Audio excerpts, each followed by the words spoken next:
Hi, I'm Greg Navarro, live here in Perth, where less than 24 hours earlier, China's women's national football team began its FIFA 2023 Women's World Cup campaign. A game against Denmark for 89 minutes. The game was scoreless and fairly even. Possessions even, shots even, many chances for both clubs. The 89th minute, however, though, Denmark scoring what would be the game-winning goal. A heartbreaking loss for the Steel Roses. It doesn't end the Steel Roses campaign to try to make it to the knockout stage. And to give you a little bit of history, put this into context, China has been in the 7 World Cups. Each time of these 7 times, it's made it to the knockout stage from the group stage. And here's how that works. They are in what's called Group D. And the top 2 teams of each group has 4 teams, will advance to the knockout round. Now, in China's Group D, you've got European champions powerhouse England, which is expected to top that group, and then Haiti, and then Denmark and China. Denmark and China are very equal in the international rankings. Denmark ranked 13th in the world, China ranked 14th, and it really kind of played out on the pitch last night here in Perth. But here's what needs to happen, though. China can still advance, but a number of different scenarios has to, in fact, happen. Some mathematical possibilities. It does make the path harder to the knockout stage, but the campaign is not over. So China faces, let's see, Haiti in Adelaide next, and then a few days after that will play England. China has to win all of its games and then hope that one of the other top 2 teams either loses a game or ties, and then the goal differentiates and all sorts of things. I want to bring in Phil Dong here, who was at the game last night. Is also a very important member of a pretty unique football team, and we'll get to that in just a minute. What are your thoughts about that game last night? That was pity and unlucky. If it's 1-1 or 0-0 result, then it'll be better. But we still had chance, I think. That's what football is.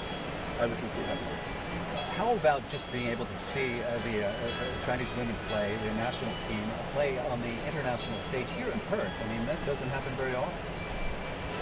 Yeah, well, it's first time for me, and for lots of soccer players there.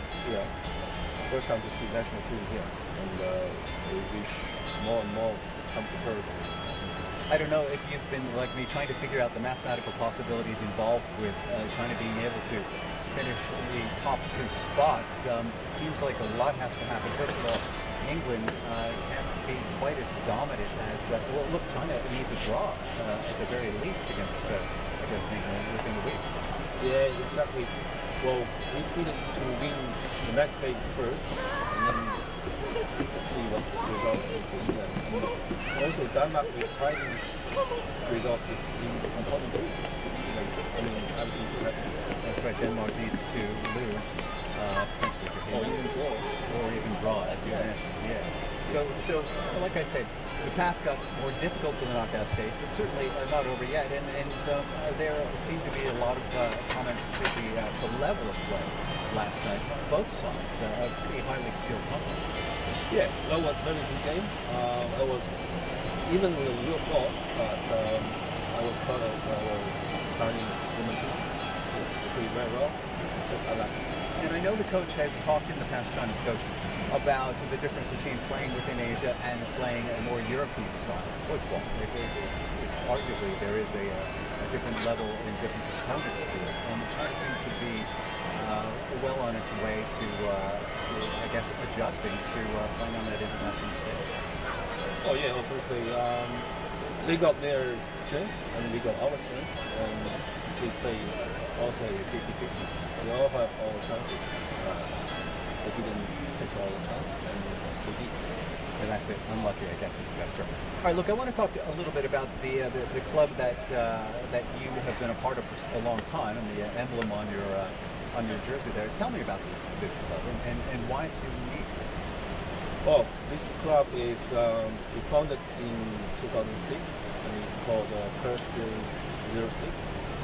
And we are the first team that joined Western Australia formal league, Chinese team, and that was So the club founded in 2006, but in 2013 we start to join the league.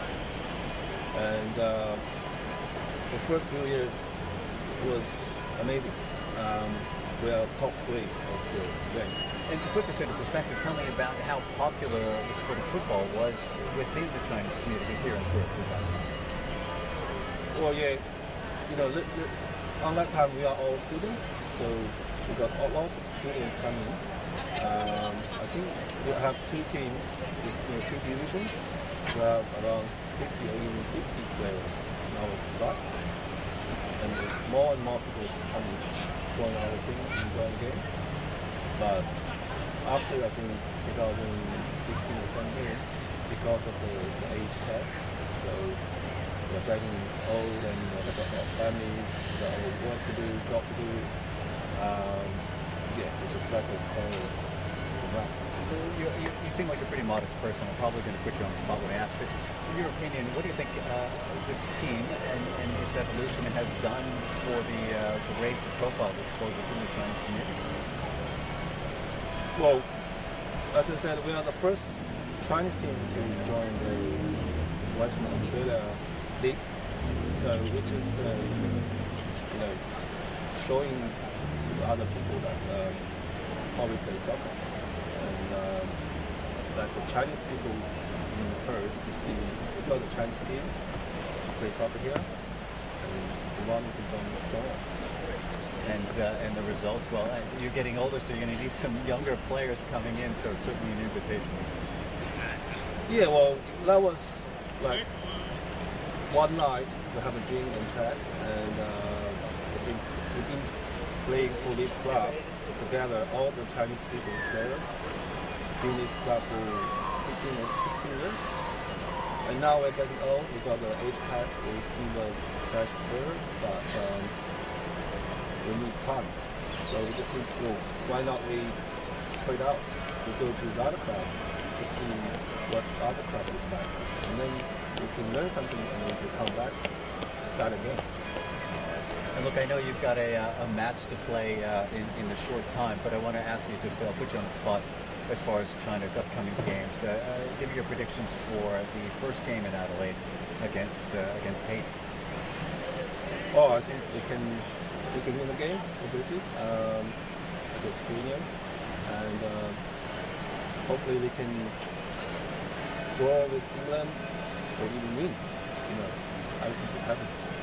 It is the World Cup, and there are upsets and there are things that are unforeseen, aren't there? Especially getting scored on at the United States. Oh yeah, well, that's a football.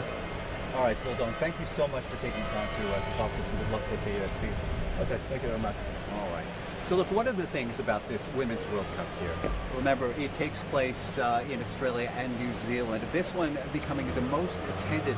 I think roughly 1.4 million tickets have been sold. It beats the attendance from the last Women's World Cup. It's being held across 2 countries this time, the first time in this part of the world, Australia and New Zealand. The economic impact involved in this is really quite staggering. Australia is hosting 35 of the 64 matches that will be played over the course of that tournament here. As I mentioned, 1.4 million tickets are being sold. It's certainly welcome news for the host nation, especially here in Australia. They're predicting the economic impact, the total economic impact, to be around $600 million. Geography is playing a huge role in all of that, especially when you consider that anybody coming here, and the primary international visitors, about 55,000 of them are coming from the US, the UK, and Europe. The distance it takes to travel, even if they attend 1 or 2 games, you can't really just come for 1 or 2 days, so people are turning these into extended holidays. And that's got organizers here extremely excited, because not only is there people spending money in hotels and restaurants, but they're also using the time to see a bit of the country, and the same applies to New Zealand as well. There's also a domestic tourism aspect to this, and that's the fact that Australians, up until this point, haven't had a chance to see Women's World Cup matches played live in their own country, so people are traveling to other cities in order to see some of these games for the cost of domestic fare. That's also boosting tourism coffers all around the country. So it's not just the 5 cities that are benefiting. but also some of those regional areas. And although it is winter and people are not able to take advantage of the beautiful beaches here, there's still plenty to see and do.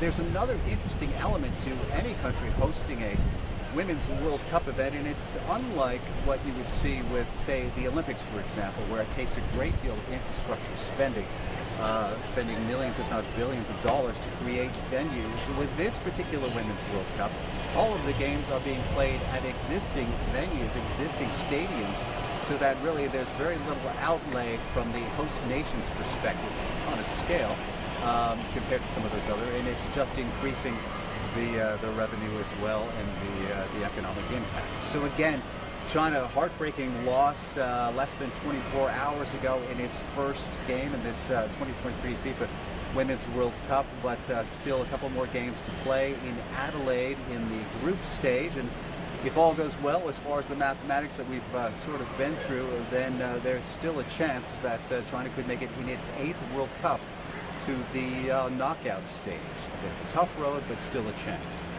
I'm Navarro. You're watching CGTN Live in Perth.